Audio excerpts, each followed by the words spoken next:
സജി ചെറിയാനെ തള്ളി എം.വി. ഗോവിന്ദൻ. സജി ചെറിയാൻ പറഞ്ഞത് പാർട്ടിയുടെ അഭിപ്രായമല്ല, പ്രസംഗത്തിനിടയിലെ പ്രയോഗം മാത്രമാണത്. പാർട്ടിക്ക് പറയാനുള്ളത് പാർട്ടി സെക്രട്ടറി പറയും. വിഷയത്തിൽ കേരള കോൺഗ്രസ് എം മാത്രം അഭിപ്രായം പറയേണ്ട കാര്യമില്ല. ഇടതുമുന്നണി അഭിപ്രായം പറയുമെന്നും എം.വി. ഗോവിന്ദൻ.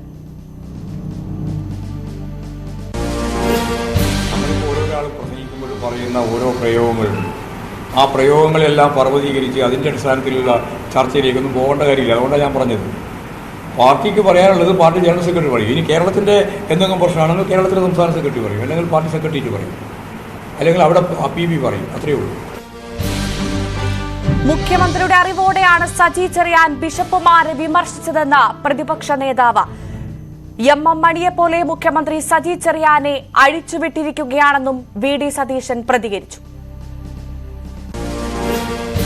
മന്ത്രിസഭയിലെ ഒരു മന്ത്രി അഭിപ്രായം ഏത് വേദിയില പറഞ്ഞത്? ഈ പറഞ്ഞു കഴിഞ്ഞാൽ അത് ഞങ്ങളുടെ അഭിപ്രായമല്ല എന്ന് പറയുന്നത് കൂട്ടുത്തരവാദിത്തം ഇല്ല എന്നാണ്. അല്ലെങ്കിൽ അതിനെ തള്ളി പറയണം. തള്ളി പറഞ്ഞോ? മുഖ്യമന്ത്രി തള്ളി പറഞ്ഞു. മുഖ്യമന്ത്രി ശാസിക്കണ്ടേ? മുഖ്യമന്ത്രി മുന്നറിയിപ്പ് കൊടുക്കണ്ടേ?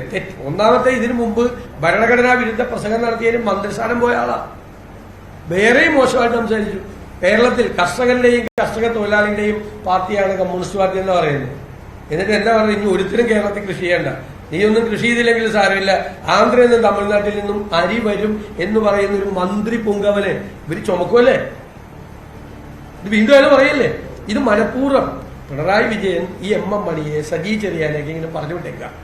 പണ്ട് കാലത്ത് നാട്ടുംപുറങ്ങളിൽ മര്യാദയ്ക്ക് ജീവിക്കുന്ന ആളുകളുടെ വീടിന് മുമ്പിലേക്ക് പ്രമാണിമാരെ ആളുകൾക്ക് കള്ളു കൊടുത്തിട്ട് വിടും. എന്നിട്ട് അവൻ ചെന്ന് വൈകുന്നേരം ആകുമ്പോൾ ചീത്ത വിളിക്കും മറ്റേ മുമ്പിൽ വെച്ച്. ഇയാൾക്ക് ഭയങ്കര അപമാനമോ മര്യാദയ്ക്ക് ജീവിക്കുന്ന ആൾക്ക്. അതിന്റെ ഒരു പുതിയ ഫോർമാറ്റാണ് പിണറായി വിജയൻ ഈ സജി ചെറിയാനെ എം മണിയൊക്കെ പറഞ്ഞു വിട്ട് ആളുകളെ ആക്ഷേപിക്കുന്നത്.